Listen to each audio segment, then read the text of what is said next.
Marciano Fanfics Teorías. Suscríbete al canal. Teoría Fanfic Novela. El Señor de la Inteligencia Diaria. Parte 63. Capítulo 424. La lluvia helada de la provincia de Roca Gris cayó sin piedad en pleno invierno. La lluvia, mezclada con granizo aún en formación, caía en capas desde las nubes bajas y grises, convirtiendo los caminos al borde del pantano brumoso en un lodo frío y pegajoso. La niebla grisácea y blanca comprimía la visibilidad hasta un grado extremo. La luz y la sombra de las antorchas un poco más lejanas fueron absorbidas, dejando solo una sombra borrosa meciéndose con el viento. La columna que marchaba era muy larga. Las pesadas ruedas se hundieron repetidamente en el barro, seguido de un torrente de maldiciones. Los heridos fueron colocados en el centro de la columna, envueltos en capas empapadas y apoyados contra los costados de los carros, con la respiración marcada por un evidente dolor. De vez en cuando, un silbido corto y agudo llegaba desde lejos, atravesando la niebla antes de desvanecerse rápidamente. Ese era el sonido de las bombas mágicas cortando el aire. Cada uno de esos silbatos haría desaparecer a varios caballeros. Cada vez que aparecía, toda mi columna se tensaba involuntariamente. El ejército de Remont hacía tiempo que había perdido su apariencia de élite. La armadura de los caballeros estaba cubierta de barro y sus rostros estaban pálidos y exhaustos. La formación se mantuvo, pero pocos se atrevieron a levantar la cabeza y mirar hacia adelante. Instintivamente, más miradas se dirigieron hacia los juncales y los densos matorrales a ambos lados del camino, como si algo invisible pudiera surgir de la niebla en cualquier momento. El duque Remont estaba en el carruaje de mando, con el ceño fruncido. El mal tiempo y la aparición intermitente de los caballeros de la marea roja estaban agotando su espíritu. La posición elevada no le trajo mucha tranquilidad. Mientras su telescopio escaneaba el tramo de carretera que tenían delante, donde estaban reduciendo deliberadamente su velocidad, pronto se dio cuenta de que si continuaban así, serían eliminados constantemente.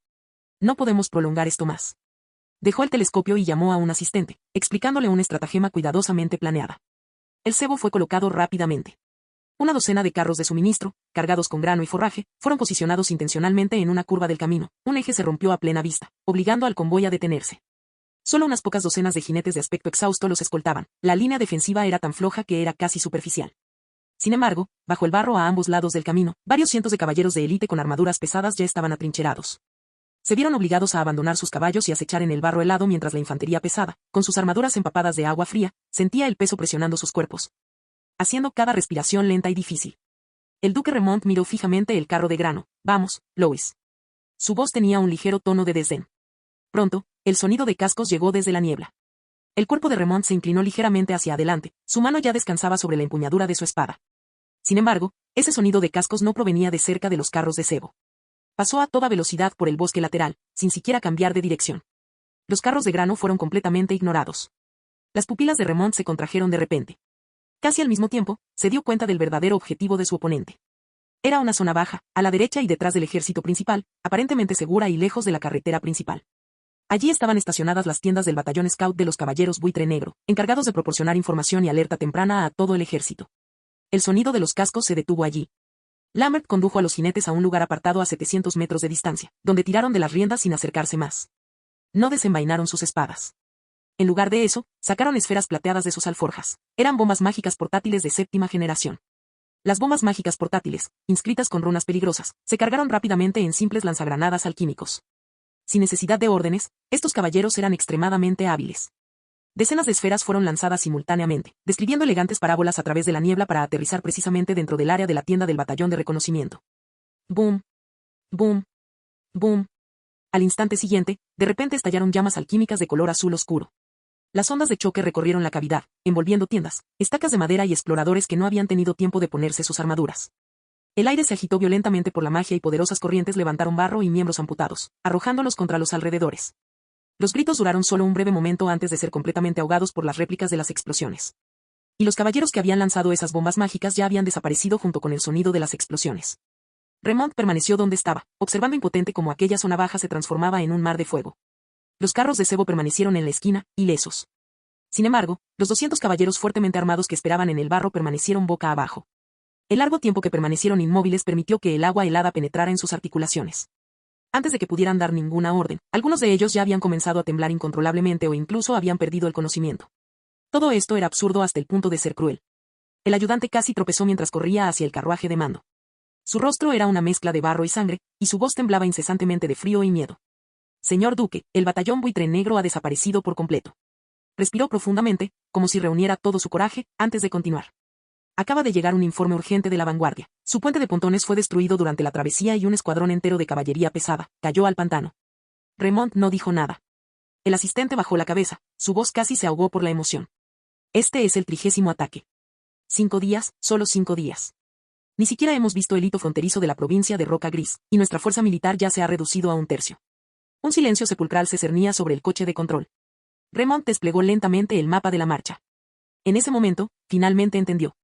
Cada plan que hacía, cada pensamiento que le venía a la mente, incluso cada rincón aparentemente seguro, era como si hubiera sido previsto por un ojo invisible. Él sabe. Murmuró Remont suavemente, él lo sabe todo, no me extraña. En ese desierto frío y desconocido, Remont experimentó de repente una ilusión sin precedentes. Fue como si le hubieran quitado toda su armadura y ropa y lo hubieran dejado desnudo en un claro muy iluminado. Y, en medio de la niebla, Louis estaba allí. Lo que el mundo exterior vio fue solo la caída de la fortaleza de Roca Gris y los sucesivos reveses del ejército de Remont en el pantano brumoso. Pero lo que realmente alimentó esta guerra fue el interior del ejército de la Marea Roja, una red de inteligencia que Louis nunca hizo pública. La batalla por la fortaleza Roca Gris no se ganó fácilmente. El ritmo de la guerra relámpago había sido llevado al límite, los caballeros luchaban continuamente y su fuerza mental y física se estaba agotando rápidamente. Los vagones de vapor se vieron obligados a funcionar a gran intensidad bajo fuertes lluvias y corrientes frías. El terreno y las bajas temperaturas obligaron a retirar casi la mitad de los vagones para realizar tareas de mantenimiento. Además, las líneas de suministro estaban sobrecargadas y los equipos de mantenimiento trabajaban por turnos día y noche. Toda la legión todavía parecía intacta, pero ya se estaba acercando a su límite de capacidad. Si Remont decidiera seguir adelante a cualquier precio en este momento, el resultado estaría fuera de toda duda. El ejército de la Marea Roja aún ganaría, pero sería una victoria antieconómica. Una colisión frontal significaba una guerra de desgaste. Significaba intercambiar caballeros, carros y tiempo por un ejército que ya había perdido su valor estratégico. Incluso si Remont fuera finalmente aniquilado por completo, el ejército de la Marea Roja no ganaría más recursos, población o territorio, solo sobrecargaría sus fuerzas en el momento más inadecuado. Luis no aceptaría una victoria así. En su opinión, el riesgo real nunca fue si Remont era capaz de luchar, sino si valía la pena luchar contra él. Por lo tanto, este frente no estaba planeado para ser aniquilado desde el principio. La información diaria se actualizaba constantemente. Las rutas de marcha de la Legión de Remont, los puntos de apoyo logístico, los destacamentos de exploración e incluso los cambios psicológicos en el alto mando fueron detallados con información clara y específica. Louis no necesitaba controlar completamente a su oponente, solo necesitaba controlar algunos puntos clave. Como cuando Remont sintió que este camino ya no era viable. Antes de que Lambert se fuera, Louis le dijo 3 palabras: hazlo sangrar. Lo que Luis quería no era una batalla decisiva, sino una ilusión. Quería que Remont sintiera que el camino que tenía por delante no era una autopista que se pudiera atravesar a la fuerza, sino más bien una picadora de carne que ya había empezado a funcionar. Con cada paso que daba, perdía sangre, pero no veía el final. De este modo, las acciones del ejército de la Marea Roja se mantuvieron deliberadamente dentro de límites vagos. Las guerrillas solo atacaron puntos vitales y nunca se detuvieron. Los ataques siempre ocurrían donde Remont menos quería perder, en puestos de reconocimiento y centros logísticos. Cada ataque preciso era suficiente para que cualquier comandante veterano estableciera las conexiones necesarias. Sus movimientos eran completamente transparentes, había un traidor entre ellos. Más adelante, puede que haya fuerzas aún mayores ocultas, posiciones de artillería pesada intactas o incluso un campo de batalla preestablecido, esperando tu entrada. Esta presión aumentaría con cada ataque. Si Remont se viera directamente desgastado en este proceso y todo el ejército se desintegrara bajo un asedio constante, ese sería el resultado ideal. De lo contrario, al menos, había que derrotarlo. Dejemos que él mismo haga los cálculos. Seguir avanzando solo significaría utilizar un ejército ya debilitado para estrellarse contra un muro invisible. La retirada preservaría al menos la integridad nominal. Esta era la opción que Louis había preparado para Remont. No se trata de ganar o perder, sino de elegir entre qué conservar y qué abandonar. En este frente invisible, el ejército de la Marea Roja nunca intentó ocultar su propósito. Dentro de la tienda de comando central, el aire parecía haberse solidificado. Las brasas del brasero ardían intensamente, pero no podían disipar el frío que oprimía el pecho del duque Remont. Los generales permanecieron en la tienda, nadie habló, e incluso el leve roce de las armaduras fue suprimido deliberadamente, dejando solo el crepitar ocasional de las lámparas de aceite. Cuando se entregó el primer informe urgente, Remont todavía estaba de pie. El mensajero se arrodilló en el suelo con la voz ronca. La fortaleza Roca Gris había caído, Cail estaba muerto. Los dedos de Remont temblaron levemente. Fue un dolor sordo, como si le hubieran arrancado carne y sangre a la fuerza. La fortaleza Roca Gris no era solo una ciudad. Allí se encontraba el cementerio familiar, los recuerdos de su linaje y las huellas que había dejado desde su juventud hasta nuestros días. Sus parientes, sus antiguos subordinados y soldados, y aquellos que él consideraba su reserva, estaban ahora todos bajo el control de Luis. Lo más importante es que el laboratorio subterráneo fue completamente destruido, las existencias, los libros de contabilidad, los datos alquímicos. Los secretos y la riqueza acumulada por la familia durante 300 años cayeron en manos de Louis. Pero eso fue solo el comienzo de la pesadilla. La segunda pieza de información fue prácticamente arrojada sobre la mesa por el duque de Remont. Al suroeste, la Federación Esmeralda había completado su movilización y un gran número de mercenarios estaban lanzando una ofensiva transfronteriza en la provincia del sudoeste. Al mismo tiempo, surgieron movimientos inusuales en la frontera del Sacro Imperio Romano Germánico, donde se izaron simultáneamente el estandarte del Quinto Príncipe y el emblema de la Santa Sede. El aroma de una era caótica finalmente arrancó la hoja de parra por completo. Remont no levantó la mirada. Su mirada se posó en el mapa, en aquellas líneas divisorias provinciales que se suponía debía controlar. Estaban siendo presionados, separados y tirados por dedos desconocidos. A continuación llegó la tercera pieza de información. El espía prácticamente se metió en la tienda, con las heridas todavía sangrando. Una orden secreta de la capital imperial. Su Majestad el Emperador, ese títere a quien Remont había ayudado personalmente a ascender al trono, emitió una orden para transferir las unidades de élite restantes de la guarnición de Remont alrededor de la capital imperial al frente suroeste para escapar de su control. Nominalmente, su propósito era apoyar al imperio, en realidad, su propósito era llenar un vacío. Utilizando a los últimos caballeros de Remont para llenar el vacío creado por la ofensiva de la Federación Esmeralda. Al escuchar esta información, Remont cerró lentamente los ojos, entendió todo. Este fue un caso clásico de matar con un cuchillo prestado. Este supuesto nuevo emperador quería que Louis lo arrastrara hasta la muerte en Grey Rock. Que su base fuera destruida y que sus caballeros estacionados en la capital imperial se agotaran en la picadora de carne de enemigos extranjeros. Para cuando tuviera la suerte de regresar con vida a la capital imperial, ésta ya habría cambiado de amo. Su familia, su linaje, su vía de escape, nada quedó. Niño desagradecido. Remont abrió los ojos de repente, su furia finalmente fuera de control, su voz sonaba como si hubiera sido exprimida desde las profundidades de la garganta de una bestia herida. Cogió el tubo con mensajes que estaba sobre la mesa. Se trataba del tubo de mensajes que ya había sido sellado con cera y que originalmente estaba destinado a ser atado a la pata de un pájaro vendaval. Tan pronto como se anunció, la orden de avanzar hacia Grey Rock se difundiría por todo el ejército lo más rápidamente posible. Aún podía regresar a cualquier precio para luchar contra Louis hasta la muerte. Crack. El tubo del mensaje quedó aplastado en su mano. Los bordes de metal cortaron su palma y la sangre corrió por sus dedos sobre el mapa, manchando de rojo la ubicación de la fortaleza Roca Gris. Ese fue el lugar donde nació, y también el mayor fracaso de su vida. Remont miró fijamente ese lugar, con los ojos rojos, casi como si gotearan sangre. Louis. Su voz era terriblemente baja, eres una serpiente venenosa. Había calculado la estación, calculado el terreno, calculado sus pensamientos e incluso calculado la traición de ese príncipe idiota. Obligándolo a elegir entre dos opciones. Nadie en la tienda se atrevió a hacer ruido. El pecho de Remont subió y bajó violentamente varias veces mientras luchaba por estabilizar su respiración. La razón fue como si algo fuera arrancado lentamente de la carne desgarrada. Si regresara a Grey Rock ahora, ¿qué encontraría? Una ciudad vacía, completamente saqueada, con un ejército restante desgastado por el invierno y las emboscadas, y un callejón sin salida presionado simultáneamente por la capital imperial y el suroeste. Eso no fue venganza, fue terminar con la propia vida. Remont levantó la mano y sacó su espada. Con un destello de luz fría, una esquina de la mesa se cortó y cayó al suelo. Den la orden. Su voz era ronca, pero excepcionalmente clara. Todo el ejército se está volviendo. Los generales levantaron la vista bruscamente. Señor Duque, gritó alguien, esta es nuestra casa. Remont no lo miró, el hogar ya no existe. Mientras pronunciaba estas palabras, su tono era inquietantemente tranquilo. Si volvemos ahora, solo perderemos la vida allí también. Presionó su mano ensangrentada en el centro del mapa. Regresamos a la capital imperial. La mirada de Remont se detuvo en el mapa por un momento. No estaba mirando la capital imperial, sino más allá de las manchas de sangre en las yemas de sus dedos, volviendo su mirada hacia aquella región del norte que ya había sido teñida de rojo. No dijo nada más. Pero en ese breve silencio, un pensamiento se arraigó firmemente en lo más profundo de su corazón. Definitivamente volvería.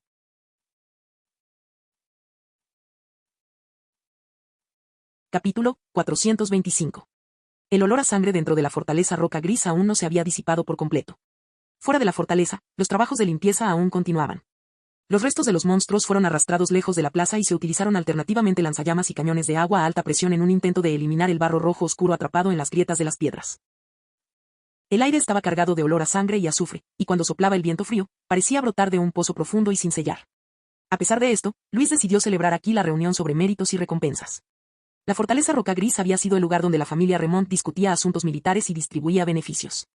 Ahora, volvía a ser utilizada, pero por un grupo diferente de personas y bajo una bandera diferente. Cuando las puertas de la sala del Consejo de Platina se abrieron, el calor prácticamente invadió la sala para darles la bienvenida. El fuego del horno ardía intensamente, los candelabros estaban alineados y la luz se filtraba entre los pilares de piedra blanca. Se abrieron botellas de vino Amber Gold, coleccionadas por la familia Remont durante 50 años, y el líquido, servido en copas, brilló con un resplandor cálido y acogedor. Los escudos familiares que originalmente adornaban las paredes fueron eliminados y reemplazados por la bandera de la marea roja. En el centro de la larga mesa se extendía un enorme mapa en pergamino. El mapa cubría prácticamente toda la provincia de Roca Gris, densamente marcado con pequeñas banderas de diferentes colores, como si estuviera siendo reescrito. Los nobles del territorio del norte tomaron sus lugares uno tras otro. Sus capas aún no estaban completamente secas. El persistente olor a sangre aún era perceptible. Pero sus ojos ya estaban fijos en el mapa. Earl sostuvo su copa de vino, con los dedos temblando ligeramente. Este viejo noble, que había permanecido en el territorio del norte durante más de 60 años, ahora miraba fijamente la vasta extensión de tierra marcada en rojo en el mapa, con la nuez de Adán subiendo y bajando sin control. Esta era la región del Valle del Río Rojo, una de las zonas más fértiles de la provincia de Grey Rock, donde la producción de un solo año equivalía a 3 años de la producción total de tierras en el territorio del norte. Lois ya había hablado con él en privado y lo había insinuado antes de la reunión. El vino de color ámbar dorado se balanceaba suavemente en la copa, casi desbordándose. Cuando empezó la distribución, la sala quedó en silencio. Lois estaba de pie a un lado de la larga mesa, sosteniendo un palo como si fuera un cuchillo de mesa de tamaño perfecto. Miró el mapa, observando las miradas ansiosas. Conde Abbott, el bastón de Luis golpeó ligeramente el mapa. Su caballería atacó con fiereza. Este dominio del Valle del Río Rojo le pertenece. Tras una breve pausa, Abbott perdió visiblemente el aliento. Se levantó casi instintivamente, con la voz ligeramente temblorosa pero firme: serviré a la marea roja hasta la muerte. El personal de Lois se movió nuevamente. Vizconde John, el dominio de la mina de roca de hierro en el oeste le ha sido asignado. John prácticamente saltó de la silla. La copa de vino tembló en su mano y casi se derramó. Tragó saliva con dificultad, su voz sonó apagada pero absolutamente sincera: jefe, John, lo seguiré hasta el final. Vizconde Brom, el dominio de Porto da Ponte en la orilla sur será asumido por usted. Conde Henderson, el dominio árabe que está bajo su jurisdicción. Después de dividir los territorios de los nobles del territorio del norte, el bastón se detuvo por un momento y luego aterrizó en el otro lado. Las personas sentadas en esa fila no eran nobles. Todos eran caballeros que llevaban la insignia del sol, la mayoría de los cuales habían seguido a Luis desde su llegada al territorio del norte. Lamberto. Lambert enderezó su cuerpo bruscamente, inflando el pecho casi inconscientemente. Su respiración se aceleró notablemente, pero sus ojos estaban sorprendentemente brillantes. El dominio del Valle Violeta, en la parte norte de la provincia Roca Gris, junto con las tierras de cultivo adyacentes, serán administrados temporalmente por usted. No tenía título nobiliario, pero era un pedazo de tierra sólido y entero. Lambert abrió la boca como para hablar, pero acabó asintiendo vigorosamente, con la garganta apretada. Créeme, el dominio del río Esmeralda está bajo la jurisdicción del Departamento de Defensa. Tú eres responsable de guarnecer el área. Los caballeros cuyos nombres fueron llamados se levantaron uno tras otro. Lo que recibieron no fueron títulos, sino responsabilidades, territorios y promesas que Luis cumplió una por una. La mayoría de estas personas no tenían nada cuando lo siguieron por primera vez al territorio del norte. Pero ahora, en el territorio del norte y la provincia de Roca Gris, todos tenían sus propias posiciones. En cuanto a los títulos nobiliarios, eran algo que solo el emperador podía conceder. Nadie en esa mesa lo mencionó, porque todos sabían que era solo cuestión de tiempo. Con cada golpe de bastón surgía en la sala una excitación casi incontrolable. Era el sonido de una deglución incontrolable y el tintineo sutil pero rápido de las copas de vino. Todos aquí lo entendieron claramente. No se trataba de una recompensa simbólica, se trataba de tierras tangibles, recursos minerales, derechos fiscales y poblaciones.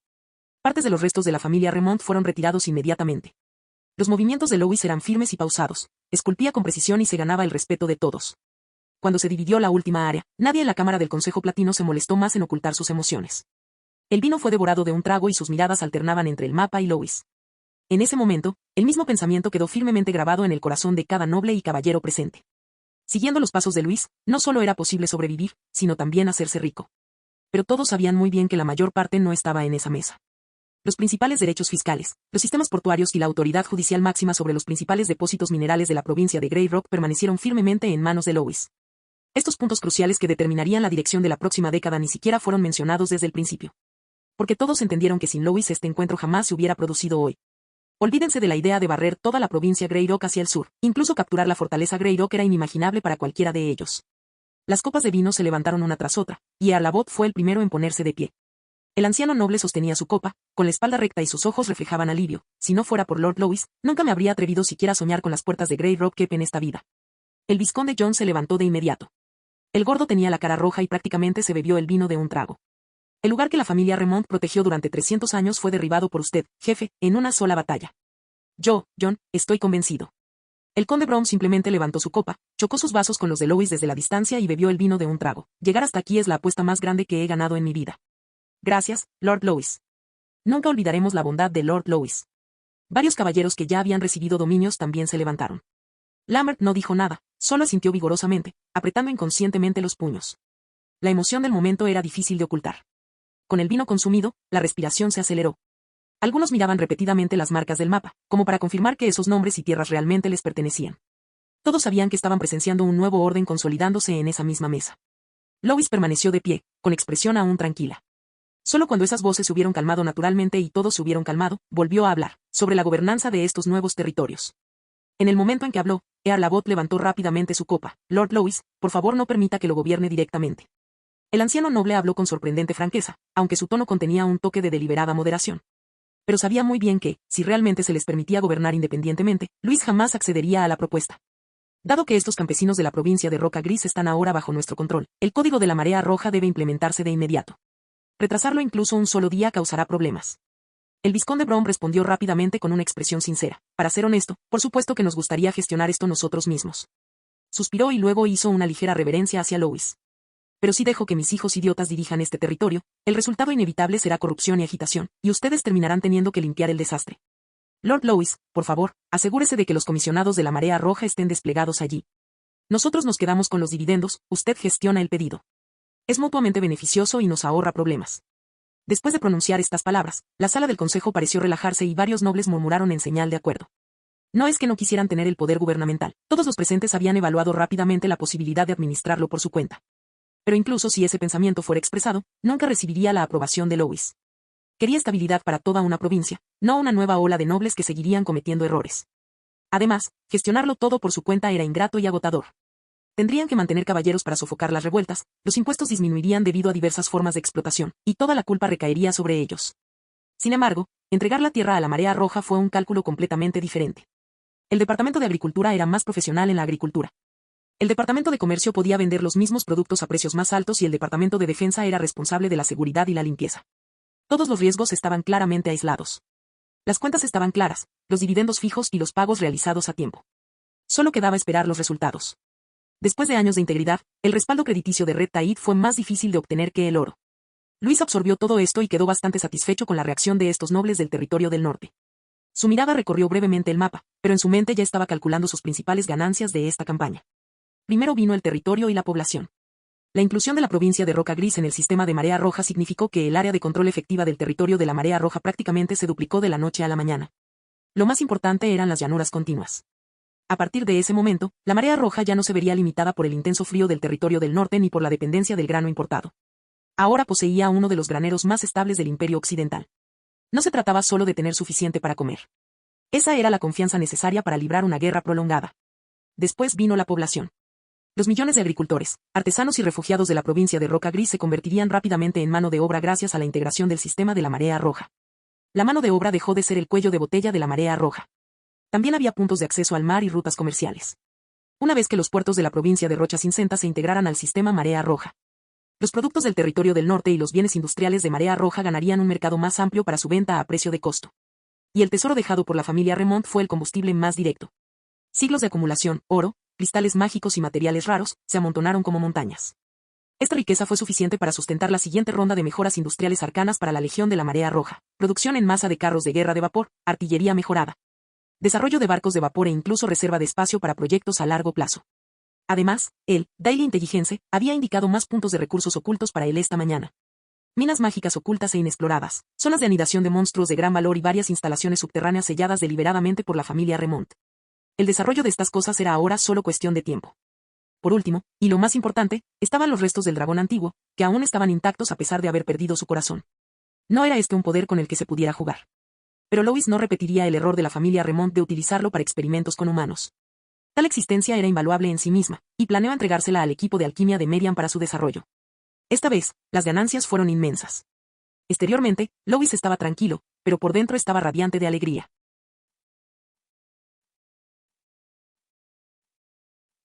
Capítulo 426. El salón de banquetes de la fortaleza Roca Gris había sido limpiado a fondo. Las manchas de sangre que se habían filtrado en las grietas de la piedra fueron lavadas repetidamente y gruesas alfombras cubrían todo el piso, aislando las frías losas de abajo. El imponente techo arqueado fue nuevamente iluminado, las marcas de quemaduras en las paredes fueron ocultadas por cortinas decorativas y todo el salón recuperó su apariencia lujosa. Fue como si esa maldita purga nunca hubiera ocurrido. Los músicos estaban sentados a un lado de la sala, tocando la antigua melodía nórdica La noche del aliento de hielo. La melodía era baja y contenida, como el preludio de una ventisca, fluyendo lentamente a través del aire cálido. Candelabros de cristal colgaban sobre la larga mesa, su luz se reflejaba en las copas de vino tinto y las sombras brillaban como sangre fluyendo. Los nobles cortaban los filetes en sus platos con movimientos muy ligeros. El tintineo ocasional de los cubiertos contra la porcelana sonaba extrañamente áspero en ese momento, como si les recordara algo. Llevaban vestidos de terciopelo recién retocados, bien cortados, pero que les daban un aire sutilmente artificial. Sus miradas se cruzaron brevemente a través de la mesa y luego miraron hacia otro lado. Era una mirada que solo tendrían los conspiradores. No para confirmar su posición, sino para confirmar si todos estaban listos para dar el mismo paso. Finalmente, el conde Aibote se levantó lentamente. Tomó una cuchara de plata y golpeó suavemente el finísimo cristal. ¡Din! El sonido fue claro y breve. El violonchelista dejó de tocar inmediatamente y los acompañantes se retiraron silenciosamente a las sombras. Todo el salón de banquetes quedó en silencio por ese instante, todas las miradas atraídas por ese pequeño sonido. La mirada de Aibote recorrió la larga mesa y finalmente se posó en Louis. «Caballeros», dijo en voz baja y ronca, «miren por la ventana». Afuera, a través de la ventana, la noche oscilaba entre la luz y la oscuridad, iluminada por las antorchas del castillo. La bandera de la fortaleza Roca Gris ha cambiado de color, pero nuestros corazones siguen suspendidos. Hizo una pausa y su tono de voz se hizo aún más lento. La capital imperial está loca, el sudeste está podrido, la mitad del barco del imperio se ha hundido y ahora tenemos oro, pero estamos en un iceberg a la deriva. Nadie en el salón de banquetes lo discutió.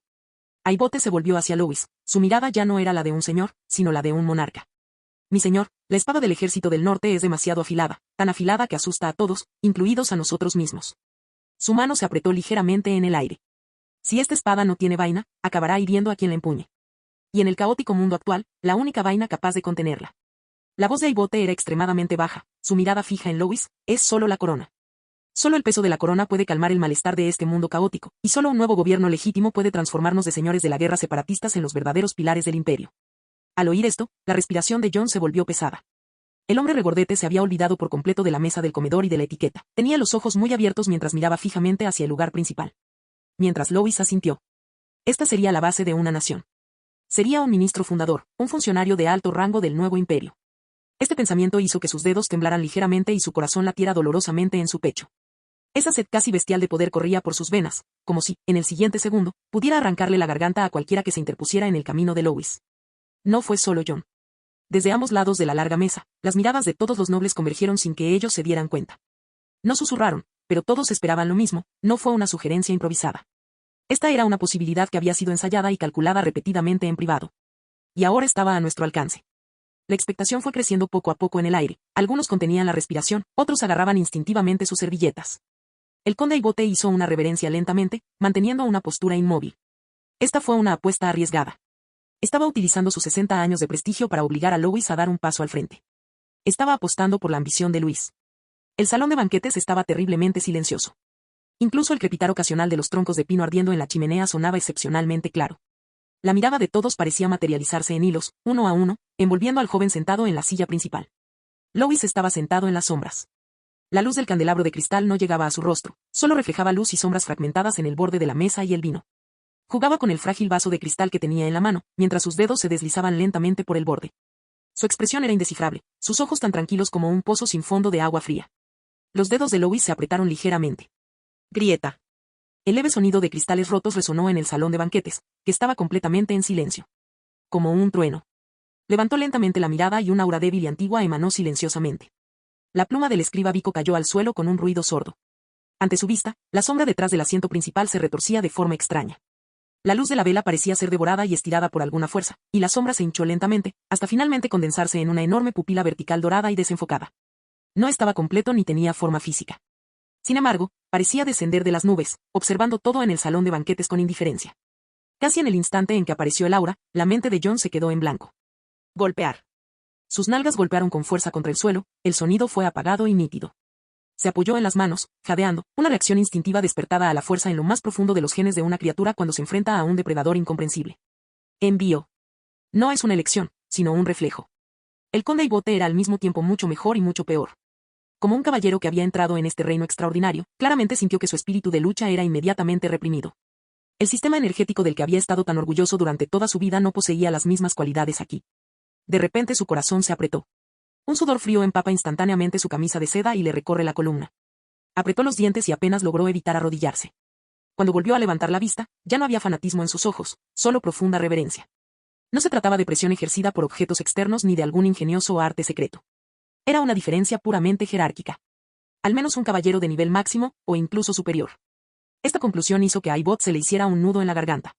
La conmoción, la alegría y un miedo innegable lo abrumaron simultáneamente. Conmoción por haber escondido tanta fuerza tan profundamente, alegría por haber elegido el lado correcto y miedo por un hecho que era demasiado obvio. Una persona así, si quisiera ascender al trono, nunca necesitaría el permiso de nadie. En el salón de banquetes reinaba un silencio sepulcral. Luis tomó el pañuelo que Wei le ofreció. La tela blanca como la nieve se desplegó entre sus dedos y bajó la cabeza, limpiándose los dedos casualmente. El vino se había enfriado, tiñendo el pañuelo de un rojo oscuro, casi como sangre. Sus movimientos eran lentos y la pupila dorada vertical aún permanecía en las sombras, no completamente disipada. Caillebotte, dijo Louis finalmente, con voz suave, pero fría como una cuchilla contra la piel, te has vuelto senil. Miró al viejo conde, que aún mantenía su postura encorvada, sin ningún rastro de ironía en su voz. Caillebotte bajó la cabeza, sin atreverse a hablar. Louis se puso de pie y las patas de la silla rasparon brevemente el suelo de piedra. Al instante siguiente, su voz se elevó de repente, ahogando el crujido de la madera en la chimenea, llena de evidente ira. Mira quién se hace llamar emperador ahora. Ah, ahí está esa bestia, Karin. Para tomar el poder, envenenó al regente y decapitó al cuarto príncipe, masacrando a las 8 grandes familias. ¿Se cree emperador solo por estar sentado en esa silla manchada con la sangre de sus hermanos? Luis se burló. No, es una bestia asesina de parientes, un déspota y traidor que usurpó un artefacto divino. Cualquiera que lo reconozca es cómplice. Su dedo giró con decisión, apuntando hacia el sureste. Y luego está Lampard. Esta vez, el disgusto en su tono era casi evidente. Para oponerse al segundo príncipe, se arrodilló ante esos cultistas. Invitó a la iglesia herética a unirse, estableciendo una especie de sacro imperio romano germánico de Oriente. No es un emperador. Es una prostituta que vendió la gloria de sus antepasados, un traidor que invitó a los lobos a su casa. Nadie en el salón de banquetes se atrevió a hacer ruido. Luis se dio la vuelta. La bandera de la marea roja colgaba detrás de él, y su rojo parecía aún ondear a la luz de las velas. Abrió los brazos, como si quisiera abarcar toda la habitación con su mirada. En esta era de ritos y música arruinados, si yo también reclamo el trono, ¿qué diferencia habrá entre mí y esos 2 pedazos de basura? Su voz bajó de nuevo, pero era más aguda que antes. Nuestro gran emperador simplemente ha desaparecido, no ha muerto. Al escuchar esas palabras, el aire de la habitación pareció quedarse completamente vacío. Hasta que su majestad regrese, dijo Luis levantando la mano y golpeándola con fuerza contra el borde de la mesa, el imperio no tiene emperador. A cualquiera que se atreva a sentarse sobre ella, hizo una pausa, le cortaré la cabeza. El conde Caillebotte comprendió, se enderezó lentamente, el pánico en sus ojos desapareció, reemplazado por una sumisión casi devota. Luis se giró de repente y miró hacia la esquina, Vico. El escriba jefe Vico temblaba por todos lados, agarrando instintivamente el pergamino entre sus brazos. Luis se acercó a él y golpeó el pergamino 2 veces con el dedo. Escribe cada palabra que acabo de decir, especialmente esas maldiciones contra los 2 falsos emperadores. Sus labios formaron un arco frío y significativo. Envía copias a todos los nobles del imperio. Quiero que todos sepan lo repugnantes que son esas 2 cosas sentadas en el trono imperial. Después de un breve silencio. John, arrodillado en el suelo, de repente miró hacia arriba, con el rostro enrojecido y los ojos llenos de puro fanatismo. El jefe tiene razón. Sacó su espada, cuya hoja brillaba fríamente a la luz de las velas, y la hundió pesadamente en el suelo. ¡Salve al único guardián del imperio! Ese grito fue como una mecha. Al instante siguiente, todos los nobles se levantaron al unísono y se arrodillaron. Espadas desenvainadas, con sus puntas tocando el suelo. ¡Salve, guardián del imperio! El sonido resonó en la cámara del Consejo Platino. Todos los presentes eran inteligentes. Comprendieron claramente lo que Luis estaba haciendo y lo que temporalmente no quería hacer. Reclamar el trono demasiado pronto, con demasiada ostentación, solo atraería prematuramente la atención y la hostilidad de todos. Aquella corona era más un objetivo que una recompensa en ese momento. Mientras la frase "el emperador no regresó" siguiera siendo cierta, todo lo demás estaba abierto a interpretación. El poder puede venir primero, la legitimidad puede venir después. La espada ya estaba en la mano, en cuanto a su nombre, eso era asunto para discusión futura.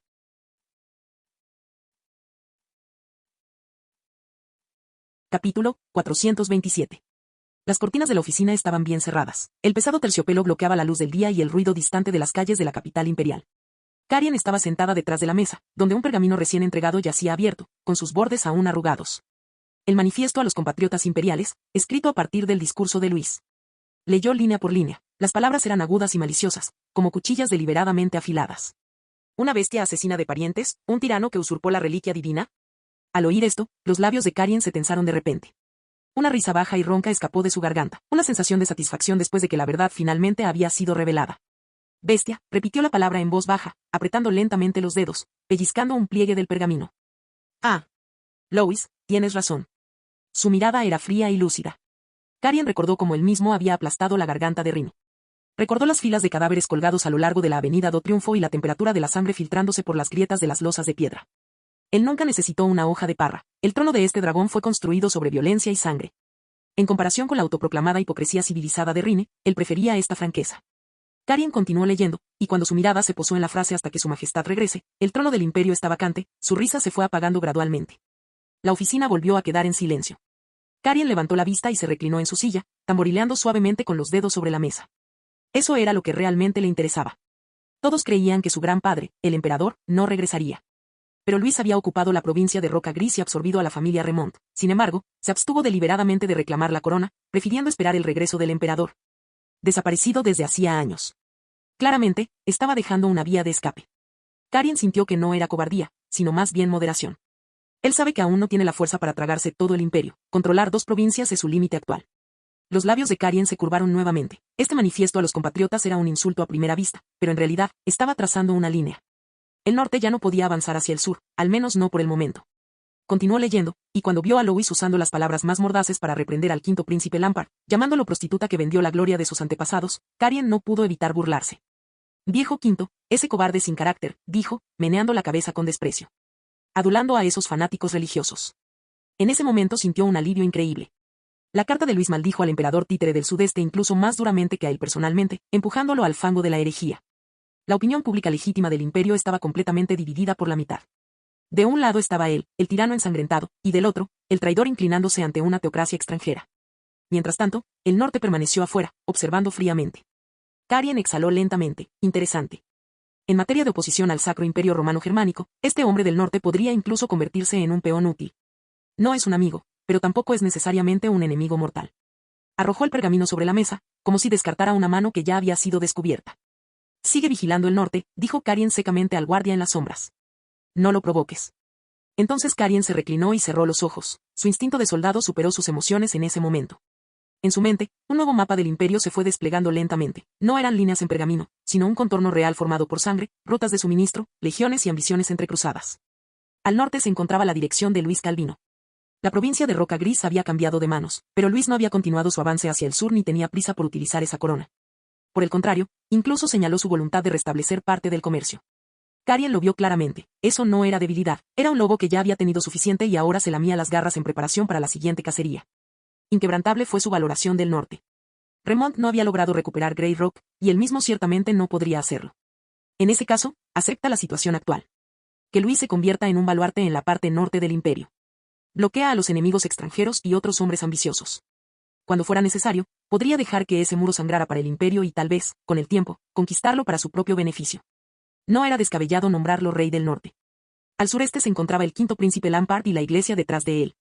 Carien abrió los ojos y su mirada se volvió fría y dura. Este era el enemigo que realmente necesitaba ser eliminado.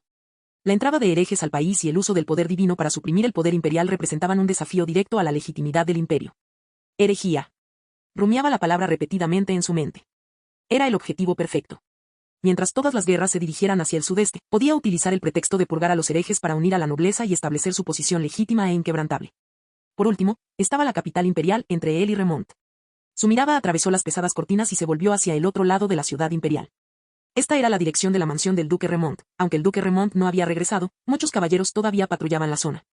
Érase una vez, esa mansión era como una montaña en las sombras, presionándolo hasta que no podía respirar. Todos los asuntos concernientes al imperio, incluso después de su propio juicio, siempre terminaban volviendo allí para ser decididos una vez más por el viejo duque. Y él siempre había sido solo una espada en las manos de otra persona. Carien lo sabía muy bien. Ahora las cosas eran diferentes. La provincia de Roca Gris había caído. Los cimientos centenarios de la familia Remont estaban siendo destruidos poco a poco por la fría espada del norte. Carien sabía exactamente lo que eso significaba. Sin la riqueza de la provincia de Roca Gris y el suministro constante de tropas privadas, Remont dejó de ser el verdadero gobernante del imperio. Él era solo un perdedor que huyó en pánico a la capital imperial con los restos derrotados. Su excelencia, el gran mariscal. Carien masticó lentamente el título, con una oleada irreprimible de placer violento subiendo por la comisura de sus labios. ¿Aún tiene derecho a tratarme como a un peón? Fue una sensación extraña. La espada de Louis, que venía del norte, no lo alcanzó, pero atravesó con precisión la armadura más resistente de Remont. Así que, en verdad, estaba bastante agradecido a ese lobo salvaje, Louis.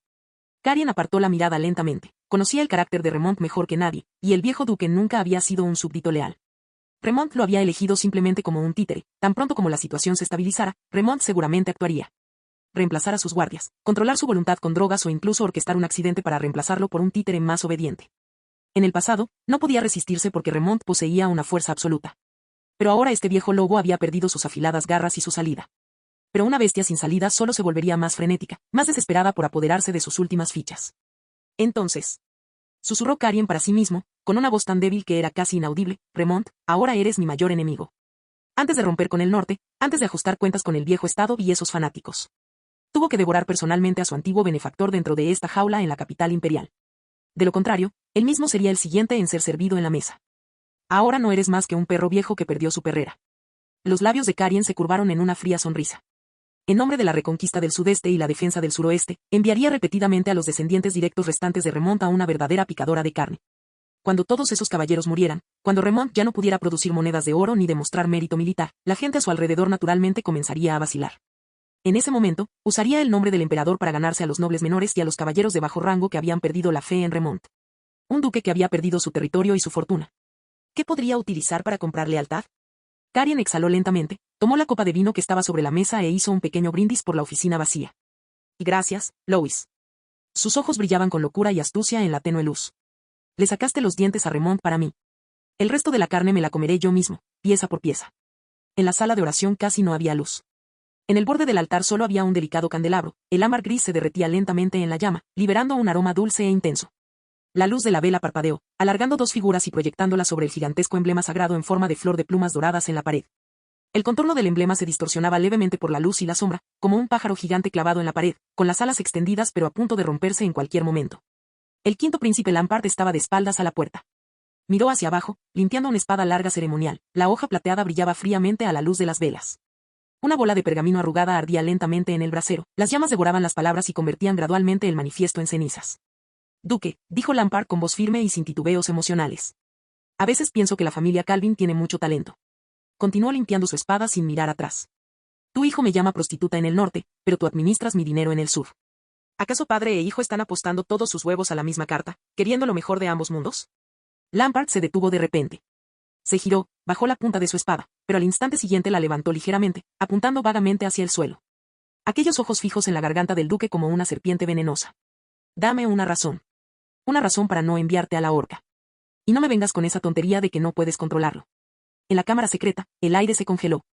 El duque Calvino permaneció donde estaba, no se arrodilló ni ofreció explicaciones. Se quedó en silencio por un momento, pero cuando habló, no mencionó a Louis. Su Majestad, dijo con voz lenta y envejecida, la paloma mensajera de la ciudad santa acaba de llegar. La ceja de Lampard se movió imperceptiblemente. He oído que la antigua flor dorada que floreció en la cima de la montaña sagrada. El duque miró el emblema en la pared. Sus pétalos ya se han marchitado. La punta de la espada tembló levemente y las pupilas de Lampard se contrajeron bruscamente. Naturalmente comprendió el significado de aquellas palabras. El viejo papa estaba muriendo. El duque Calvino dio medio paso hacia adelante, como si entrara en una zona sagrada prohibida, o quizás se acercara al borde de un abismo. Su voz bajó aún más, sonando como una plegaria y una tentación a la vez: se acerca el invierno, las flores florecen y se marchitan, es una ley de la naturaleza. Pero la próxima flor dorada que florezca, sobre la corona de quién caerá. En ese momento la luz de la vela parpadeó violentamente. El duque alzó la vista. Majestad, mi tercer hijo, Eduardo, se encuentra en este momento en el segundo escalón de la escalera sagrada. Está a un paso del trono blanco que representa la teocracia suprema. Al oír esto, Lampard se reclinó en silencio en la incómoda silla de oración. Su respaldo era duro y recto, claramente no diseñado para largos periodos de descanso. Se llevó la mano a la frente, frotándola con los nudillos, como si intentara reprimir alguna emoción abrumadora. La cámara secreta volvió a quedar en silencio. La vela crepitaba suavemente mientras ardía y el aroma a ámbar gris se hizo aún más intenso, casi sofocante. El cerebro de Lampard trabajaba a toda velocidad, estaba calculando. Mata al duque Calvin o manténlo cautivo. El placer y el asombro que proporcionó el primero duraron solo un momento, mientras que el segundo mantuvo la realidad de la provincia del sudeste, que apenas se sostenía. El imperio ya estaba fragmentado. Tenía el poderoso apoyo de la iglesia, pero no tenía suficientes monedas de oro. El tesoro nacional estaba vacío, incluso los sueldos de los caballeros habían empezado a disminuir y no era seguro si se pagarían los salarios del mes siguiente. La familia Calvin no solo era una fuente de riqueza, sino también la razón por la que la antigua nobleza del sureste todavía estaba dispuesta a permanecer a su lado. Lampard era muy consciente de este hecho. Sus pensamientos seguían divagando hacia el futuro: si mataba al duque ahora. Luis, en el norte, no tendría más escrúpulos y arrancaría la hoja de parra por completo. El segundo príncipe de la capital imperial no dudaría en aprovechar el caos para marchar hacia el este. Y en cuanto a la ciudad santa, si Eduardo llegara a poner un pie en ese trono blanco, como asesino de su padre, él mismo no tendría escapatoria. Este era un futuro de muerte segura. Lampard exhaló lentamente. Finalmente se dio cuenta de una cruel verdad. En realidad, no tenía las cualificaciones necesarias para cambiar las cosas. El llamado Sacro Imperio Romano Germánico parecía grandioso en la superficie, pero en realidad era una cáscara vacía, apenas sostenida por tres pilares: el linaje imperial, la legitimidad de la Iglesia y la familia Calvino. Si alguno de ellos se rompiera, este edificio se derrumbaría de la noche a la mañana. Cuando volvió a levantar la cabeza, la intención asesina en sus ojos había desaparecido por completo, reemplazada por una sensación de agotamiento. Duque, dijo Lampard en voz baja, ¿sabe por qué he tolerado que ese obispo enviado especial de órdenes a todos en mi palacio? No esperó respuesta y continuó solo, porque me falta una cosa. Se levantó y caminó hacia el duque Calvin. Esta vez no hubo amenazas, solo una postura deliberadamente más baja. Si el futuro del que hablas es real. Si Eduardo realmente logra subir a ese trono blanco, Lampard miró directamente a los ojos del duque, con un tono que rara vez era sincero, me ayudarás, ¿verdad? El duque Calvino hizo una reverencia. Eso es perfectamente natural. Lampard guardó silencio por un momento, luego levantó la mano y señaló la puerta cerrada de la habitación secreta. ¿Pero cómo superamos este obstáculo actual? Preguntó en voz muy baja. Ese obispo Salomón ya ha insistido en lanzar una cruzada contra Luis. Si no estoy de acuerdo, cuestionará mi piedad. Si acepto, estaré desperdiciando toda mi fuerza militar en los campos helados del norte en vano, luchando contra su hijo, ese guardián del imperio. Y dejando que el segundo príncipe observe esta farsa desde la capital imperial. El duque Calvino no respondió inmediatamente. Él simplemente suspiró suavemente, como si estuviera cansado de una situación que había previsto hacía mucho tiempo. Entonces levantó la cabeza y su expresión volvió a ser tranquila y serena. Majestad, no hay necesidad de resistirse frontalmente en un momento como este. Resistirse solo permite que los demás vean su debilidad. La voz del duque era serena. Ganamos tiempo y le hacemos una promesa vacía, pero contundente. La ceja de Lampard se movió ligeramente. El duque continuó, en cuanto al obispo Salomón, puedes hacerle una promesa. Tan pronto como el Sacro Imperio Romano Germánico logre la unificación, 3 prósperos condados serán designados como diócesis directamente subordinadas a la Iglesia. Para ser gobernados personalmente por él durante toda su vida. No era una cuestión de fe, era puro interés propio, suficiente para enseñar paciencia a cualquier obispo. Lampard no planteó ninguna objeción inmediata. Él sabía muy bien cuál era la verdadera fe de aquel obispo. Las palabras del duque no quedaron ahí, en cuanto a ese hijo rebelde, Luis, no necesitamos tratarlo como un enemigo, sino como un mal necesario. Mientras decía estas palabras, la luz de la vela parpadeó ligeramente. Majestad, el duque se inclinó ligeramente hacia adelante, en voz baja. Le decimos al obispo que Luis es el escudo humano que se alza ante los paganos. Se encuentra ante el segundo príncipe, ante los bárbaros y ante todos los enemigos que verdaderamente amenazan el orden sagrado. Dejarlo sangrar es mucho más conforme a la voluntad de Dios que dejarnos sangrar a nosotros mismos. No solo no haremos campaña contra él, sino que le daremos una oportunidad de expiación nombrándolo guardián del norte y dejándolo morir en nuestro lugar. La habitación secreta volvió a quedar en silencio y la respiración de Lampard se fue calmando poco a poco. Ahora lo entendía perfectamente. Era un circuito cerrado. Utilice la codicia del obispo para ganar tiempo y la astucia de Louis para desgastar al segundo príncipe. Sin embargo, se replegarían a la retaguardia y concentrarían todos sus esfuerzos en la campaña de Eduardo. Lampard asintió lentamente. La luz de un verdadero gobernante finalmente amaneció en sus ojos. Genial, haremos lo que dices. Emitiré un decreto reprendiendo a Louis por su falta de respeto. Pero, por tu bien, le permitiré redimirse mediante el servicio. Cuando terminó la conversación, el incienso de ámbar gris en la habitación secreta ya se había consumido por completo. El duque Calvino se preparó para retirarse. Espera. La voz de Lampard sonó detrás de él. El duque Calvino hizo una pausa. El contenido verdaderamente importante a menudo residía en esta frase final. Lampard no lo reprendió ni adoptó ninguna postura amenazante. En lugar de eso, él mismo caminó hacia el frente y levantó la mano para enderezar la corbata ligeramente torcida del duque. El movimiento era lento y preciso, casi como un padre ajustando la apariencia de su hijo. En una relación de sangre, esto era intimidad, entre monarca y súbdito, era un vínculo. Los nudillos de Lampard rozaron el cuello del anciano, sintiendo la piel flácida y envejecida. Miró los pelos blancos de las sienes de Calvin y su voz se hizo más profunda con una sensación de presión. Viejo Calvin. Rara vez se dirigía al otro de esa manera. Apuesto mi vida y mi fortuna por ti y tus hijos. La luz de las velas parpadeaba suavemente. Luis custodia la puerta norte, Eduardo toma el poder en la ciudad santa, y tú estás a mi lado para administrar las arcas, la nobleza y aquellos aliados que podrían volverse contra mí en cualquier momento. Lampard hizo una pausa y sus labios se curvaron en una sonrisa cansada. No me dejes perder. Si pierdo, nadie en esta nave, nadie sobrevivirá, incluida la familia Calvin. Los hombros del duque Calvino temblaron imperceptiblemente. Hizo una profunda reverencia, sus movimientos aún más respetuosos que cuando llegó. Su anciano cuerpo se inclinó casi 90 grados y luego extendió la mano para realizar el rito habitual y piadoso de besar la mano de Lampard. Que la gloria de su majestad perdure por siempre. Su voz era baja y ronca, pero excepcionalmente firme. La familia Calvin sin duda le entregará la triple corona. Con estas palabras, el duque se giró y entró en el largo y profundo pasillo que conducía a la habitación secreta. Las velas detrás de él se fueron apagando una a una, alargando sus sombras hasta que fueron completamente tragadas por la oscuridad. Dentro de la habitación secreta, solo Lampard permaneció solo. Lampard dio un paso atrás y se enfrentó a ese enorme mapa. El territorio del sudeste era todavía pequeño, como una pieza de ajedrez apretada en una esquina. Pero a sus ojos, esas fronteras ya habían empezado a moverse, a expandirse y a superponerse. Casi podía oír las campanas de la ciudad santa sonando al unísono. Sobre el trono blanco, el nuevo papa colocó la triple corona. Y Lampard, con la aprobación de esta suprema autoridad divina, partiría del sudeste, aplastaría el imperio dividido y barrería el continente. La luz de las velas se reflejó en los ojos de Lampard. No había allí fe, solo la ambición de un emperador. Cuando el duque Calvino regresó a su estudio, la noche ya era profunda. No sintió ninguna euforia post-victoria, ni siquiera un atisbo de alivio.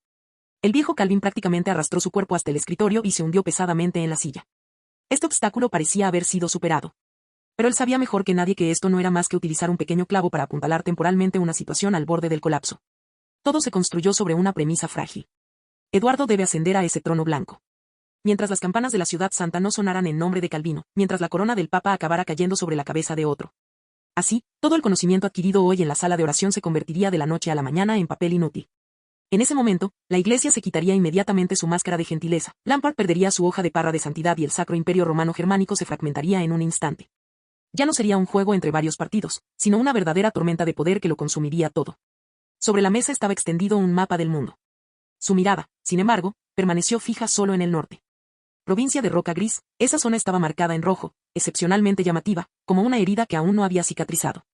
Entonces el duque Calvino cogió su pluma y escribió muy lentamente esta vez. La carta ya no contenía ni el regaño de un padre ni el consejo de un anciano. Todo el lenguaje había estado absolutamente desprovisto de emoción, dejando solo un juicio político puro y simple. Ya que deseas ser un lobo solitario, entonces protege bien tus puertas. Bloquearé cualquier pretexto para juicios por herejía en la iglesia. Y debes usar tu espada para asegurar una ruta de escape para tu familia en estos tiempos difíciles. Fue un acuerdo entre iguales, un entendimiento frío. Después de escribir la última palabra, el duque dejó de escribir y golpeó ligeramente con el dedo la mesa. Una vez enviada esa carta, el último vestigio de afecto paternal en la familia Calvin sería completamente arrancado. Pero eso era exactamente lo que Louis quería. Y fue este enfoque el que él, como padre, finalmente reconoció. El duque se levantó y caminó hacia la ventana. Bajo el cielo nocturno, la plaza frente al palacio estaba brillantemente iluminada. A un lado, en lo alto de las murallas de la ciudad, colgaban los emblemas sagrados de la flor de pluma dorada, que simbolizaba el juicio y el perdón de la iglesia. Al otro lado, la bandera imperial del quinto príncipe ondeaba ruidosamente en el viento nocturno. Poder divino y poder imperial. Las dos banderas ondeaban una al lado de la otra, pero se cuidaban una de la otra, como dos espadas que aún no habían sido desenvainadas. El duque Calvino observaba la escena en silencio, su mirada gradualmente se volvía profunda y compleja. Una sonrisa autocrítica comenzó a formarse lentamente en las comisuras de su boca. Y Gaius, su voz era muy suave, como si le hablara al aire. El más talentoso, aquel en quien se depositan grandes expectativas, aquel que ha sido elevado a la vanguardia. Sin embargo, resultó gravemente herido en la batalla de la cría y quedó en estado vegetativo. Con la desaparición del emperador, fue sepultado por la era. El duque cerró los ojos y los volvió a abrir. Su mirada se posó en un pequeño trozo de tierra en la esquina sureste del mapa, separado del continente por el mar, donde estaba marcada la flor dorada de la iglesia. Y Eduardo. Enviado a los estados pontificios en sus primeros años como moneda de cambio insignificante. Ahora ha alcanzado la escalera sagrada y es llamado santo. Solo un paso más y podrá usar la triple corona y tener el poder divino en sus manos. Su mirada finalmente se volvió hacia el norte. Aterrizó en la provincia cubierta de rojo de Grey Rock, que limitaba con la frontera norte. En cuanto al octavo, enviado a la frontera norte en ese momento únicamente por la orden de desarrollo de la frontera norte. Inesperadamente, creó un lobo verdaderamente capaz de devorar personas. Dos grandes provincias, un ejército de hierro. Un nombre que inspira cautela, incluso a quienes no tienen corona. Se rió suavemente, mirando aquellas dos banderas, y con voz profunda dijo, la familia Calvin nunca caerá. El trabajo es intenso, ya no puedo relajarme para escribir, las actualizaciones ahora se harán por la noche.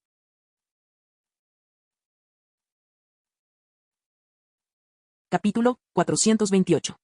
La plaza de la luz de la mañana estaba bañada por una luz que no pertenecía al mundo mortal. Era un resplandor ámbar translúcido, filtrado con precisión por la intensa luz del sol. Bajo esa luz, las sombras de los edificios eran tan cortas que casi desaparecían.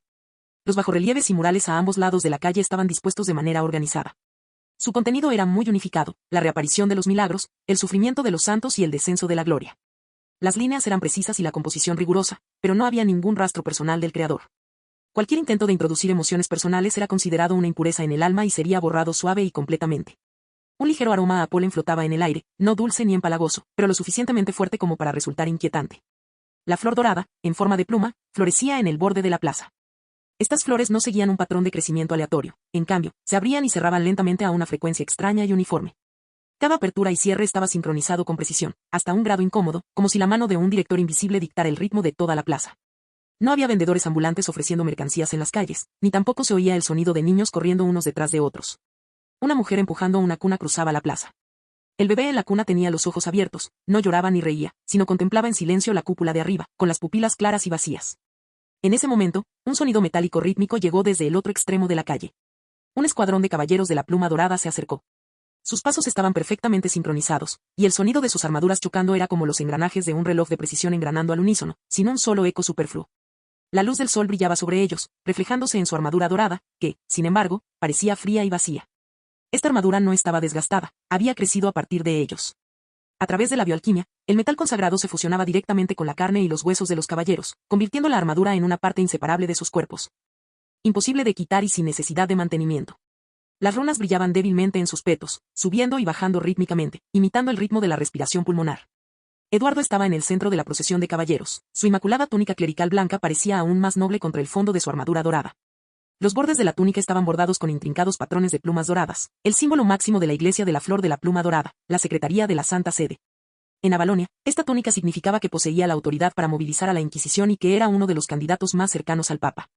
En un radio de 100 metros, todos los que vieron a Eduardo se arrodillaron simultáneamente. Fue como si se hubiera activado una barrera invisible y todos se dieron cuenta al mismo tiempo de que debían arrodillarse. Plebeyos, sacerdotes, monjes, no había diferencia. Sus movimientos eran precisos y naturales, su frente tocando el suelo, su espalda arqueada en una curva perfecta, e incluso el ritmo de su respiración convergía inconscientemente hacia la uniformidad. No era el miedo lo que el Imperio de Hierro inspiraba en la nobleza, era más bien una obediencia innata. Eduardo ya estaba acostumbrado a esto desde hacía mucho tiempo. Habiendo crecido en la Ciudad Santa, estaba acostumbrado a este tipo de orden, donde las asperezas de cada uno eran suavizadas, colocadas en su lugar apropiado y responsables solo de soportar el peso que venía de arriba. Pero también sabía que ese sentimiento no era innato. Porque no siempre estuvo aquí. Como ejecutor clave de la Iglesia, pasaba la mayor parte de su tiempo cada año desplegado en el Imperio de Hierro y Sangre en misiones. En las ciudades del Imperio, la gente discutía, sentía miedo y perdía el control debido a la codicia y el odio. Allí, los soldados vacilaban ante las órdenes y los plebeyos temblaban ante el poder, pero también levantaban la cabeza en secreto para espiar. En comparación, el acto de arrodillarse en la Ciudad Santa parecía excesivamente pacífico. Cada vez que regresaba a Avalonia desde el Imperio, necesitaba tiempo para reajustarse a esta obediencia que no requería órdenes. Con el tiempo, se dio cuenta de que este hábito no era natural. A medida que su posición jerárquica aumentaba, esta sensación de extrañeza no desapareció, sino que se hizo más evidente. Su mirada se detuvo brevemente en un sacerdote anciano. Ese rostro me trajo recuerdos de un pasado lejano. Cuando era joven, el arzobispo encargado de enseñarle las escrituras era un anciano hablador que, después de clases, contaba anécdotas sobre el Imperio antiguo, a veces mezcladas con un sarcasmo inapropiado. Ahora, ese anciano estaba sentado apropiadamente en una silla de respaldo alto en el salón de los cardenales. Eduardo había leído sus memorias en secreto.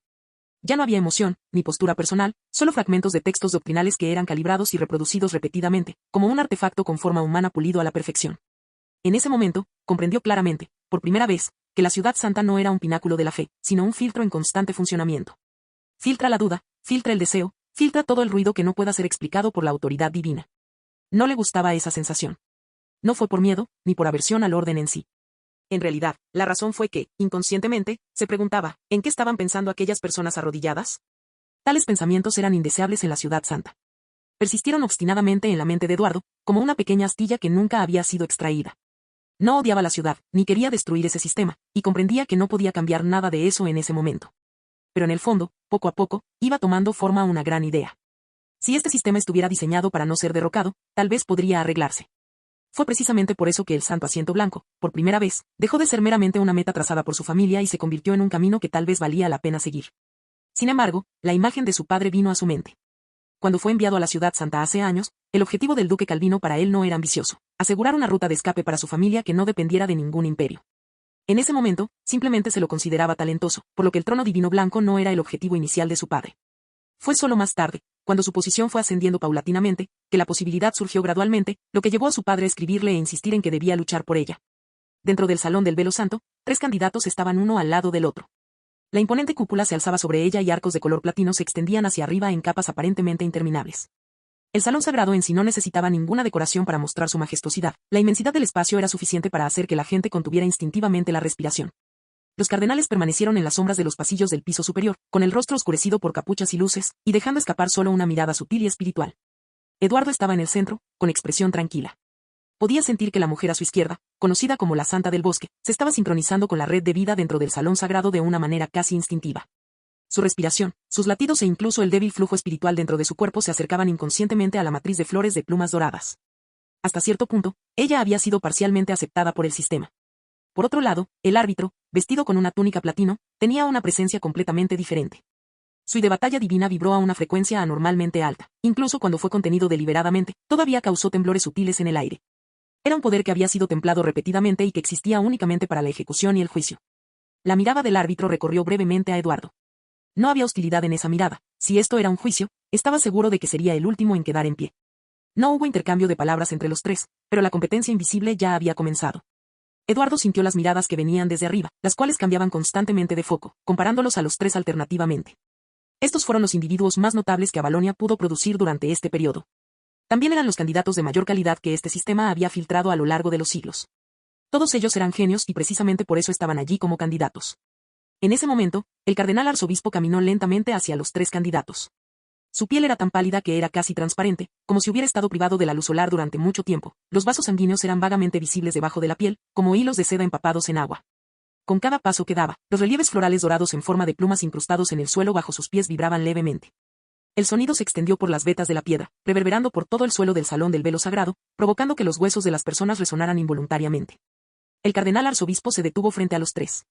Extendió sus dedos atrofiados y levantó un decreto sagrado forjado en pan de oro, sacado de su manga. Según el volumen 1 del Códice de Avalonia, la voluntad del ungido no debe ser contemplada directamente. Y la transmisión de la divinidad no debe ser profanada. Su ritmo era constante y carente de emoción, como si estuviera leyendo un manual de instrucciones que ya había memorizado 1000 veces. Durante los próximos 200 días y noches, permaneceréis con la actual Santa Sede, juntos en eterna tranquilidad. Mientras pronunciaba estas palabras, un eco casi inaudible llegó desde las profundidades de la cúpula del Salón del Velo Santo.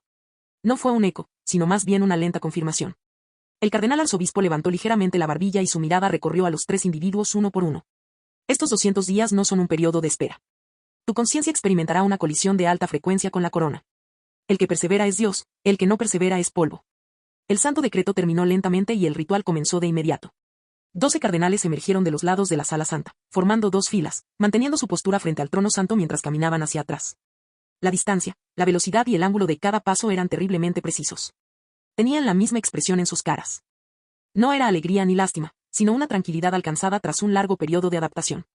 Como si se confirmara que un determinado proceso había entrado finalmente en su fase predeterminada. Cuando el último cardenal abandonó el salón santo, la enorme puerta de piedra blanca comenzó a cerrarse lentamente. Las bisagras de la puerta giraron, emitiendo un golpe pesado y prolongado. La enorme puerta de piedra blanca, que pesaba decenas de miles de toneladas, se cerró lentamente. Las densas runas inscritas en ella se iluminaron gradualmente, y los fluidos patrones de luz actuaron como corrientes, aislando por completo el último vestigio de luz natural. Solo quedaron 4 personas dentro de la puerta. El actual papa se sentó erguido sobre el santo trono blanco. Su cuerpo estaba suspendido por innumerables hilos dorados, como una marioneta meticulosamente controlada. Los hilos se extendían a través de las sombras profundas de la cúpula, su origen invisible. Cuando habló, su voz no salió de una sola garganta. Fue un susurro en capas, como si miles de personas suspiraran simultáneamente cerca del oído de uno. ¿Ven, quién puede compartir este inmenso amor? De repente, la palma de la mano derecha de Eduardo comenzó a arder intensamente. Fue como si una alarma enterrada en lo más profundo de su alma se hubiera disparado violentamente en ese momento. El favor divino estaba gritando. Su capacidad para memorizar y leer se descontroló bajo este estímulo. No es que Eduardo lo buscara activamente, sino que todo a su alrededor se abría a él por propia voluntad. En ese instante, su visión se hizo añicos abruptamente y la estructura de la superficie del salón sagrado se volvió transparente, como una cáscara frágil.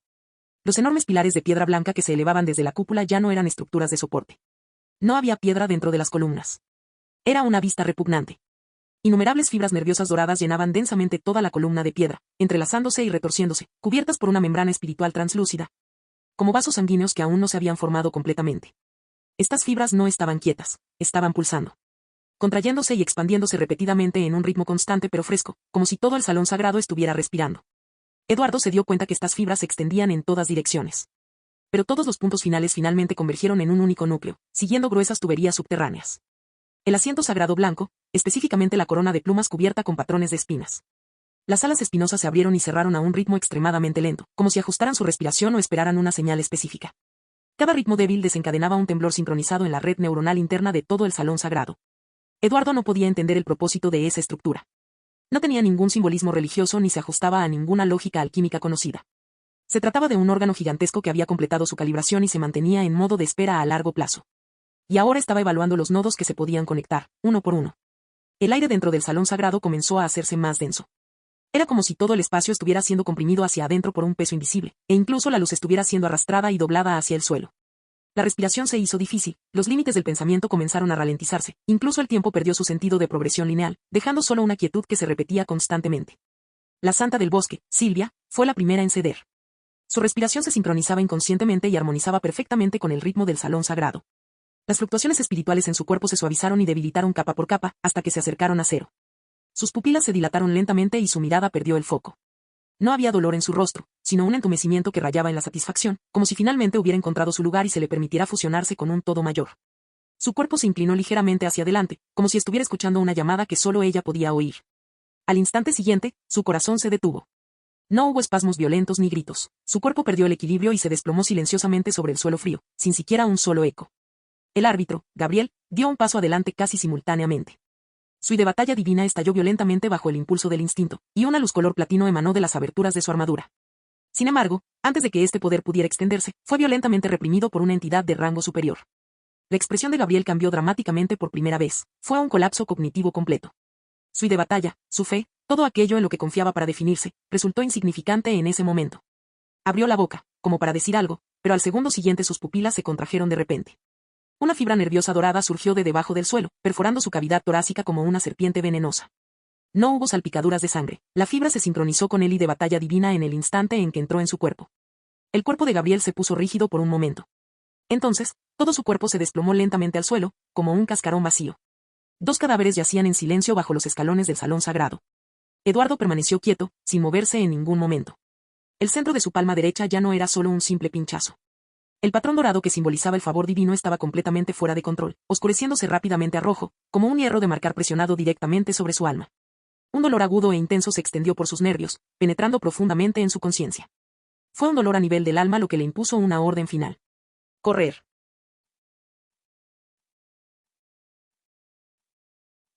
Capítulo 429.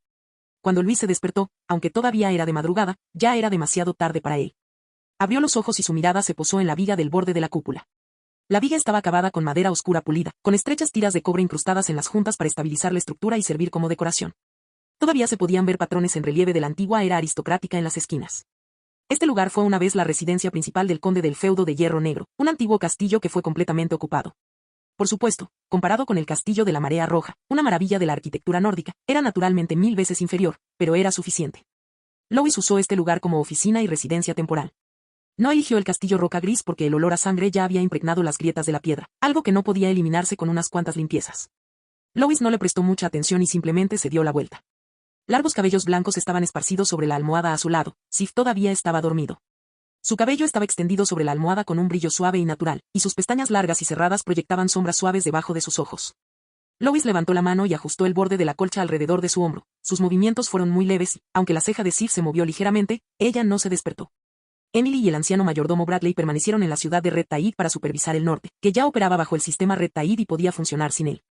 Sin embargo, Sif había llegado a la provincia de Roca Gris para ayudarlo a lidiar con asuntos oficiales y personales. Luis se sentó, cogió su túnica del respaldo de la silla para ponérsela y se quedó de pie frente a la ventana, apoyando por un momento el dedo en la veta de la vieja madera del marco. Las mañanas en Grey Rock siempre traían una cierta brisa fresca, como si emanara de las grietas de las rocas. Este era el feudo del Hierro Negro, la ciudad central de la provincia Roca Gris. Vetas de mineral de hierro y carbón habían nutrido este lugar, haciéndolo robusto, y ahora las puertas de la ciudad, los graneros, los talleres y los campamentos militares lucían nuevos estandartes. Lois exhaló suavemente, reprimiendo sus pensamientos dispersos. Veamos qué nos depara la suerte hoy. Extendió su mano derecha y la agitó en el aire. Ante sus ojos apareció una interfaz translúcida que se extendía como hielo fino. El texto se desplazaba rápidamente antes de asentarse finalmente. Actualización diaria completa de inteligencia. 1. Carien ha aprendido a Adrián Cres, el comandante de la 33ª Legión, y se espera que lo elimine públicamente en la capital imperial dentro de 3 días. Para demostrar la purificación de su poder militar y la ruptura de la antigua cadena de mando. Después de que Lois terminó de leer el primer artículo, su expresión no cambió. Carien efectivamente había tomado su decisión. Arrestar al comandante de la 33ª Legión y hacerlo públicamente no fue una simple purga. En ese momento, el duque Remont no debería haber regresado a la capital imperial. Esta coincidencia de fechas lo explicaba todo. Esto significaba que Carien ya había renunciado al plan de eludir al duque Remont y quería lidiar con la mayor cantidad de personas posible lo más rápido posible. Esta persona era solo la primera pieza del rompecabezas. Después, ya fueran las legiones que observaban desde el margen, los nobles vacilantes o aquellos que aún eran leales a Remont. Todos se verían obligados a tomar una decisión. O te pones del lado de Carien, o tu nombre aparecerá en la boleta en la próxima votación pública, hasta que el duque Remont regrese a la capital imperial. Una vez asestado este golpe, las cosas inevitablemente se saldrían de control en el corto plazo, saldrían a la luz sospechas internas, redes privadas e incluso rebeliones prematuras. Después de esto, la capital imperial se volvería aún más caótica, lo cual fue bueno para Luis. Esto expuso la falta de confianza de Carien en la moral militar y también reveló que el antiguo sistema imperial ya no podía mantenerse con reglas y solo podía ser suprimido con derramamiento de sangre. Cuando el duque Remont regresara a la capital imperial, seguramente habría tensiones latentes, tal vez incluso un baño de sangre.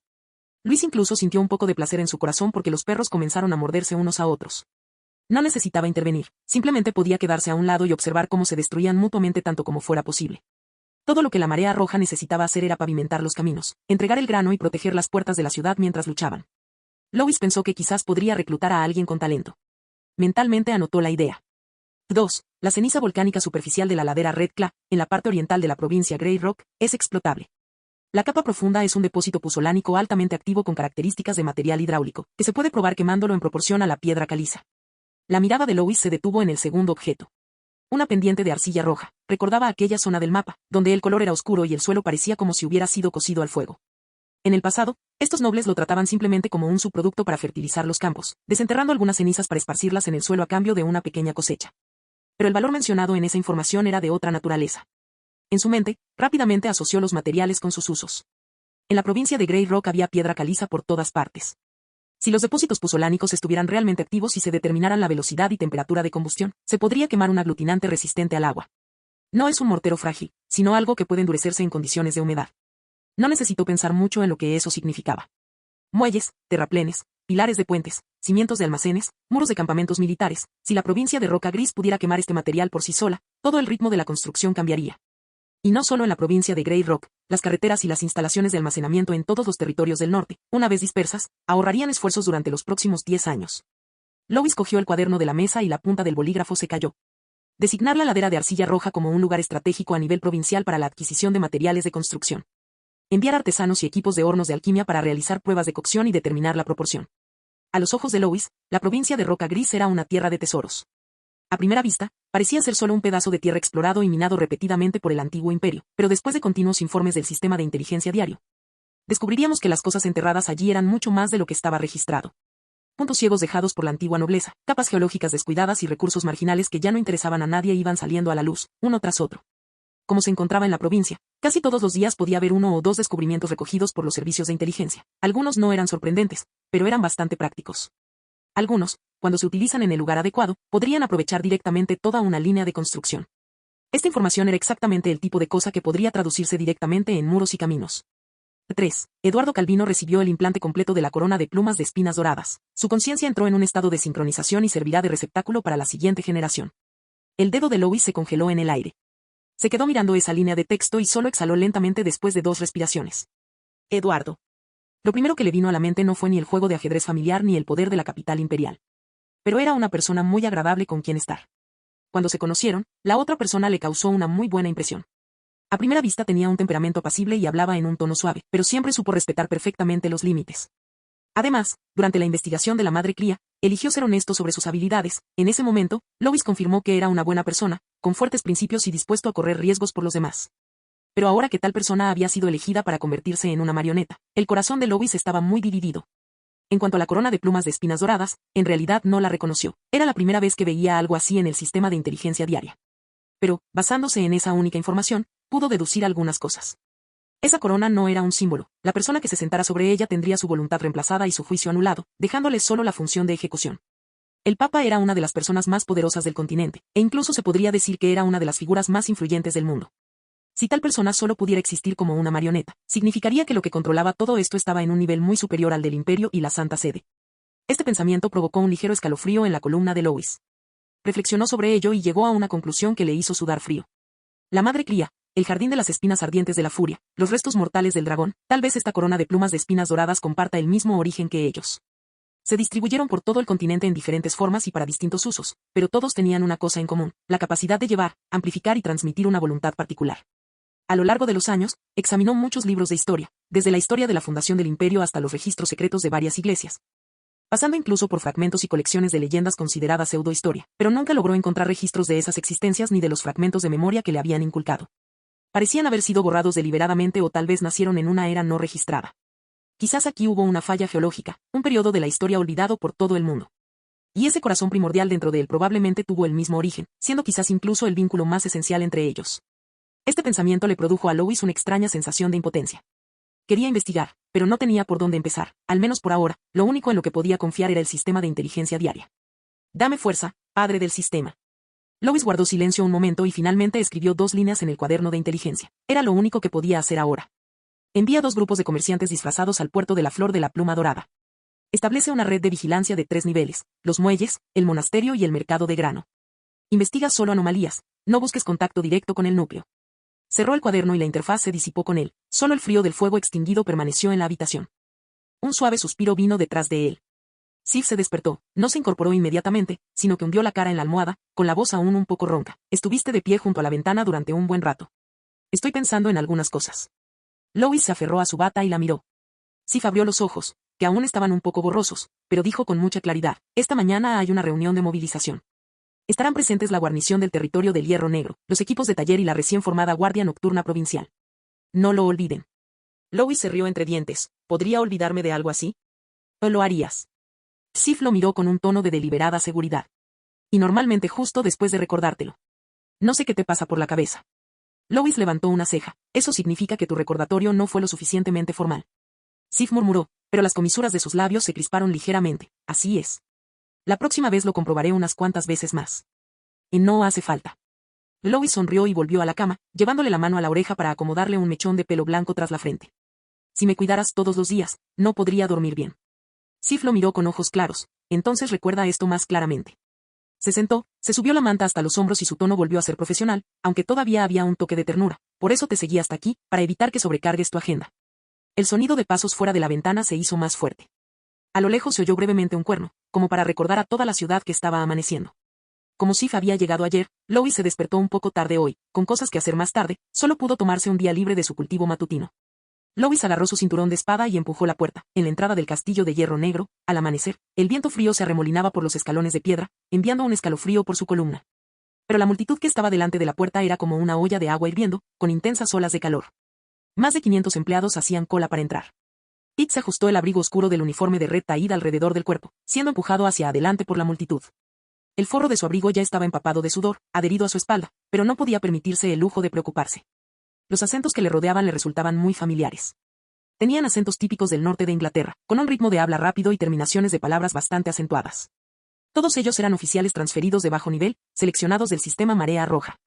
Al otro lado, unas 200 personas vestían capas exteriores gruesas de colores más claros, formando un marcado contraste con los colores oscuros de los uniformes de la Marea Roja. Se mantuvieron erguidos, pero no podían ocultar la tensión en sus expresiones. Sus miradas vagaban inconscientemente a su alrededor. Estos eran los exburócratas restantes de la provincia del Hierro Negro. Dada su experiencia, fueron retenidos temporalmente después de una selección preliminar. Pete les echó una rápida mirada y no miró más allá. Esas personas se convertirían en camaradas en el futuro o serían descartadas gradualmente más adelante. La provincia de Roca Gris era ahora un enorme campo de refugiados improvisado. Comida, alojamiento, atención médica y orden, cada uno de estos aspectos era insoportable. Lo que se necesitaba eran hombres que pudieran mantener el control de la situación en condiciones de recursos insuficientes y mano de obra caótica. Esta fue la razón por la que Luis continuó transfiriendo gente. Pete fue uno de los que fueron eliminados capa por capa. Había hecho el trabajo más sucio y más fácil de criticar. Tomó control de territorio en el norte que podría haberse derrumbado en cualquier momento y redujo por la fuerza la tasa de mortalidad a un solo dígito. El día que se emitió la orden de traslado, la leyó varias veces. Lo ascendieron a un puesto oficial y le duplicaron el salario. Más importante aún, en la columna que hacía referencia al motivo de la transferencia, la firma era la de Luis Calvino. Eso fue lo que realmente emocionó a Pete. Que Lord Lois lo recordara por su nombre significaba que la otra parte realmente había visto sus resultados y había aprobado la forma en que hizo las cosas. El trabajo que había realizado antes no había sido en vano. La multitud avanzó un poco y Pete la siguió hasta el pasillo. Este lugar era originalmente donde el conde celebraba sus bailes. La cúpula era alta y la lámpara de cristal aún colgaba en el centro, aunque la luz no estaba del todo encendida. Para dar cabida a casi 600 personas, se retiraron todos los sofás, mesas de café y pequeñas mesas decorativas, dejando únicamente filas de sillas plegables de madera maciza, colocadas muy cerca unas de otras. Silla contra silla, hombro con hombro. Aunque el clima era muy frío, con el aliento de cientos de personas mezclándose, el aire rápidamente se volvió turbio y cálido. Pete sintió el cuello de su uniforme empapado de sudor, pero aún así, mantuvo la espalda recta. Encontró su asiento en la segunda fila, a un lado. Tan pronto como se sentó, un olor fuerte y penetrante emanó de cerca de él. Perfume mezclado con olor a sudor. Pete giró la cabeza y vio a un oficial de la provincia del Hierro Negro. No era joven, su rostro estaba pálido y sus dedos frotaban constantemente el dobladillo de su ropa.